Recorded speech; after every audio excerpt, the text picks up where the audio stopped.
अभिषेक यादव जी। राधे राधे।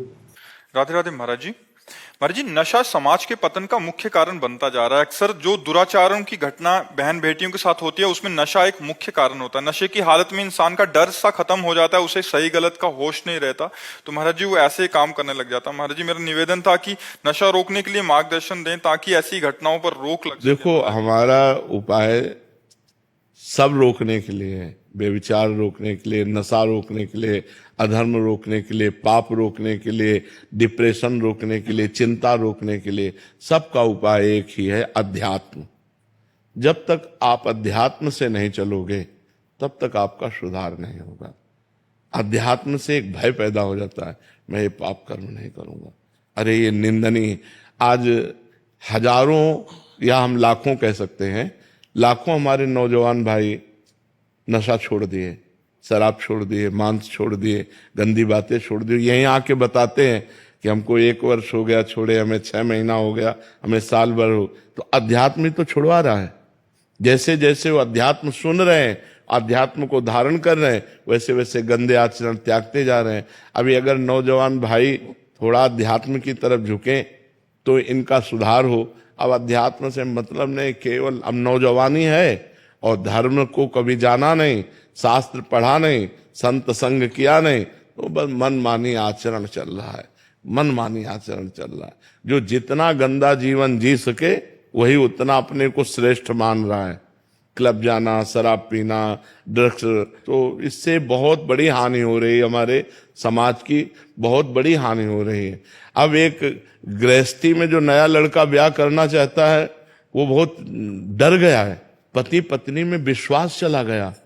जहां एक प्राण दो देह माने जाते थे, पति पत्नी का मतलब एक प्राण दो देह, देखने में दो हैं लेकिन दोनों एक हैं, वहां अब ये दशा है। बड़ा समय विचित्र आ गया है, बड़ा समय विचित्र आ गया है। मतलब अब किस पर विश्वास करे, विश्वास किस पर करे?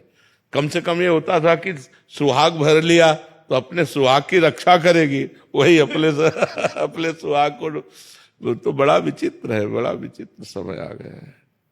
अध्यात्म के बिना आपके प्रश्न का समाधान नहीं है। जब तक लोग अध्यात्म से नहीं जुड़ेंगे, संतों से नहीं जुड़ेंगे, तब तक ये नशा और गंदी आदतें नहीं छूटेंगी। जब उनको भगवान का थोड़ा ज्ञान हो, धर्म का ज्ञान हो, तो इंद्रियां पवित्र हो, तो गंदे आचरणों से बचें। तो बिना अध्यात्म के सुधार होना बड़ा कठिन है। ये बहुत गंदा माहौल चल गया। अब इसके सुधार के लिए हमें कोई उपाय नहीं दिखाई देता। एक उपाय है अध्यात्म, उसमें कोई जुड़ना नहीं चाहता। जब तक भगवान से नहीं जुड़ेगा, बुद्धि नहीं पवित्र होगी, तब तक ये धर्म का आचरण कैसे होगा? तो ऐसे व्यभिचार प्रवृत्ति बढ़ गई, बड़ी समस्या है ये, बड़ी समस्या है ये। कि मतलब बच्ची सही है तो बच्चा व्यभिचारी है, बच्चा सही है तो पत्नी व्यभिचारी, बड़ी समस्या आ रही है। अब इसमें जब तक दोनों सही ना हो तब तक आजीवन निर्वाह होना बड़ा कठिन है। और ये गृहस्थी के लिए अनिवार्य है। पति पत्नी में प्रेम होना गृहस्थी के लिए अनिवार्य है, क्योंकि वो तभी चल पाएंगे। और ये बड़ी समस्या हो गई कि वो उनसे प्यार करते हो, उनसे प्यार, तो हमें लगता है कि फिर ब्याह नहीं करना चाहिए। अगर तुमको जिससे प्रेम है उसी से रहो, कम से कम हत्या तो मत करो किसी की। अब आप अपने माता पिता को सुख देने के लिए ब्याह करते हैं और इसके बाद पति या पत्नी की हत्या कर देते हैं, तो जेल जाते हैं, पूरा जीवन बर्बाद हो जाता है। बड़ा समस्या है। और नए बच्चे बिना बॉयफ्रेंड गर्लफ्रेंड के अब जीना नहीं चाहते। वो बोलते हैं कि अगर हमारे गर्लफ्रेंड नहीं है तो हमें हमारे मित्र लोग नीचा दिखाते हैं। वो बोले हमारे बॉयफ्रेंड नहीं तो हमारे मित्र लोग ऐसा। ये बड़ा गलत आचरण चल गया है हमारे देश में। ये बड़ी जो नई पीढ़ी के साथ व्यसन और व्यभिचार जुड़ गया। अब बताओ, ये पढ़ाई लिखाई का समय है, उन्नति का समय है, कि ये गंदी बातों का समय है? और वो गंदे नशा करते हैं, गंदी आदतें, गंदे व्यभिचार, और फिर दिमाग खराब करके गंदा आचरण ऐसा कर बैठते हैं, आजीवन जेल या तो मर गए। यही आचरण हो रहे हैं। भावेश पांडे जी।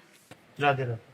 राधे राधे महाराज जी। महाराज जी, आज का युवा आधुनिकता की दौड़ में अपनी सामाजिक और पारिवारिक जिम्मेदारियों से विमुख होता जा रहा है। वो ना तो समाज ये हमारी चिंता का विषय, किसी का भी हो तो प्रश्न हो, ये हमारी भी चिंता का विषय। देखो, हम पहले नहीं बिना प्रश्न किए, ये हमारी चिंता का विषय है कि अब वो जंजीर खींच रहा है, वो चोरी कर रहा है। 2 लड़के आए, ऐसे गला दबाया और सब छीन छान के क्योंकि उनको शराब चाहिए, उनको ड्रग्स चाहिए, उनको नशा चाहिए, उनको व्यभिचार चाहिए। तो अब इसके लिए अर्थ चाहिए, अर्थ के लिए चाहे हिंसा करनी पड़े, चाहे अपनी माँ की हिंसा करनी पड़े, चाहे अपने पिता की हिंसा करनी पड़े, चाहे अपने भाई की हिंसा करनी पड़े। कितने ऐसे केसेस, भाई भाई की हत्या कर रहा है, बेटा माँ की हत्या कर रहा है, पत्नी पति की हत्या, यहां तक उतर गए। जब थोड़ा भी प्रेम किसी में नहीं दिखाई दे रहा कि चलो भाई भाई का प्रेम है, पति पत्नी का प्रेम है, कहीं तो हम जिए किससे?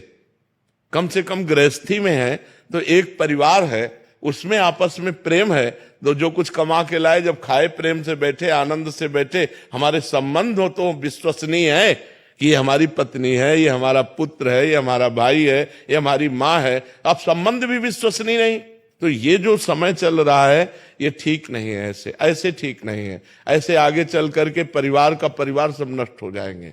इसके लिए चाहिए विश्वास, प्रेम, और वो होता है पवित्रता से। अब पवित्रता रह नहीं रही है, पवित्रता पे कोई विचार ही नहीं कर रहा। नए बच्चों को देखो भूत सवार है, बस कैसे रुपया मिले, कैसे नशा मिले, कैसे बेविचार मिले, बस इस पे सवार है, दिमाग इस पे सवार है। ये बिना अध्यात्म के नहीं सुधर सकता, बिना भगवान से जुड़े नहीं सुधर सकता। और भगवान से जुड़ना ये नए बच्चे चाहते नहीं, उनको संसारिकता पसंद है, तो कैसे सुधारा जा सकता है आप बताओ? बिना भगवान के, बिना धर्म के, बिना पवित्र आचरण के कैसे सुधारा जा सकता है? कोई उपाय तो हमें, कोई टेबलेट तो है नहीं कि टेबलेट खवा दिया जाए, वो तो ऐसा है नहीं। उसको तो स्वयं में जब ग्लानि होगी और स्वयं से सुधरना चाहेगा तो सुधर सकता है। हजारों लोग सुधर भी रहे, ऐसा नहीं हजारों लोग सुधर रहे, सत्संग सुनकर अपने जीवन का परिवर्तन कर रहे हैं। अध्यात्म से ही सुधारा जा सकता है, अन्य कोई उपाय नहीं। नशा, व्यभिचार, ये दो बहुत बढ़ रहे हैं, बहुत बढ़ रहे हैं। छोटे छोटे बच्चे नशा कर रहे हैं, छोटे छोटे बच्चे 12 वर्ष का एक लड़का आया था जो हस्त मैथुन का शिकार, और गर्लफ्रेंड 12 वर्ष का बच्चा। ये बेटा, तो हम पूछा कितनी आयु हो? बोले 12 वर्ष। 12 वर्ष, 12 वर्ष में तो मतलब अभी बिल्कुल नवीन बच्चा है। ये बातें आनी नहीं चाहिए। मतलब 18, 20, 22 वर्ष में ऐसे उमंगे तरंगे आना, तब तो लगता है कि अवस्था हो गई, इसीलिए ब्याह कर दिया जाता था। और अब 12 वर्ष, 13 वर्ष का बच्चा पूरा प्रवीण है, गृहस्थाश्रम की हर बात जानता है, क्योंकि मोबाइल उसके पास है। अब जब व्यसन में उतरेगा, व्यभिचार में उतरेगा, तो उसका जीवन क्या रह जाएगा? तो नए नए बच्चों का जीवन सब मजाक होता चला जा रहा है, माया नष्ट करती चली जा रही है। अगर अध्यात्म से जुड़े, भगवान से जुड़े